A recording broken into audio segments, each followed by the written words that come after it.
happening right before our eyes. The White House versus James Comey. James Comey versus the White House. The fired FBI director calling the president unethical and untethered to the truth. The president calling James Comey an untruthful slimeball. His words. Here to discuss, Democratic Congressman Denny Heck of Washington. Congressman, thanks so much for being with us. I guess I have to ask you to play ref this morning a little bit.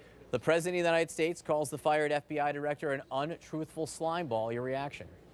Well, the president's really only had one play in his playbook all along, and that's vicious name-calling, personal insults, ad hominem.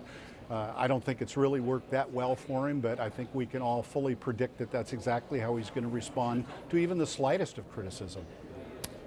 You say the slightest of criticism. I think it's fair to say the James Comey book, what we've read of it and what we've heard from him, goes beyond the slightest criticism, wouldn't you say? Well, I agree entirely. Now, listen, John, I've only read a few excerpts from Director Comey's book. I may or may not get around to reading it. Frankly, I don't think anything he says in his book will be as important as what he said on March 20th of 2017 before the House Intelligence Committee, when I asked him personally, why is it Americans should care about Russian interference in our elections?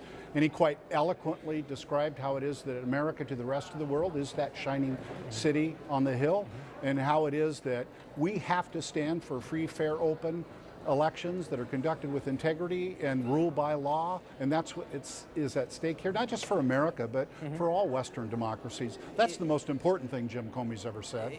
In that discussion with you may have been at a higher level than talking about the salacious details in the unverified dossier, or talking about the size of the president's hands, or talking about the white circles he sees under his eyes. Do you think that the former director... Hang on. Do you think he hurts his case? Do you think he hurts his case?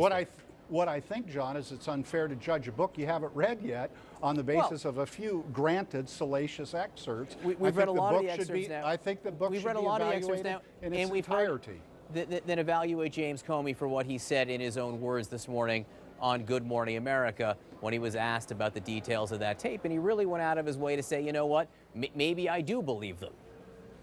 Maybe I do believe what? He was asked about the salacious details in the dossier. Oh, right. And, you know, Well, we're talking about Christopher Steele, who had been a reliable and trusted, confident and informant for the FBI over some period of time. So it's not unreasonable for the director to have concluded that there was some degree of reliability for that information. Do you think it's reliable? Do you believe it? Do you think that incident happened?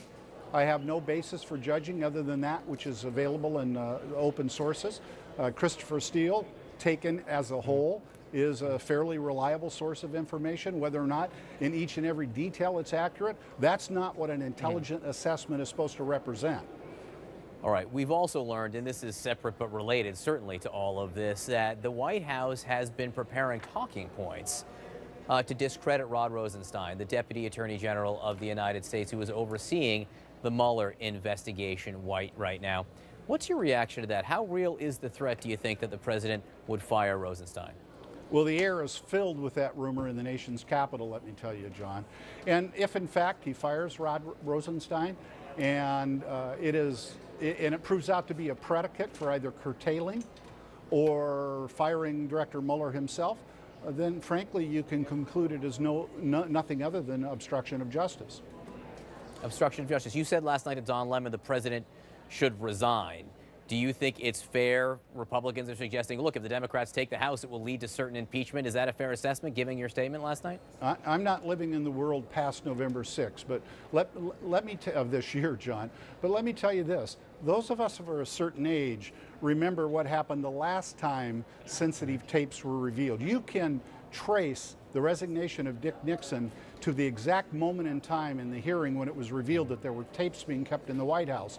Now, we have, by fairly reliable sources of information, that Michael Cohen had tapes. We don't yet know what is on them, but this is only getting worse for the president. This is not going in a good direction, and it's not going to abate, John.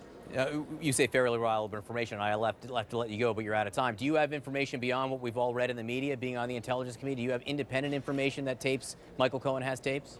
I have no independent information as to what is on the tapes. Do you have independent information that tapes exist from Michael Cohen? I have information not through the Intelligence Committee that I deem to be fairly reliable, but not with 100% confidence. Can you give us the nature of that information? No, sir. All right, Congressman Denny Heck of Washington, we do appreciate your time. I have a sense we'll be talking to you a lot in the near future, sir. Thank you, John. All right, we are just moments away from a federal court hearing related to the FBI search of President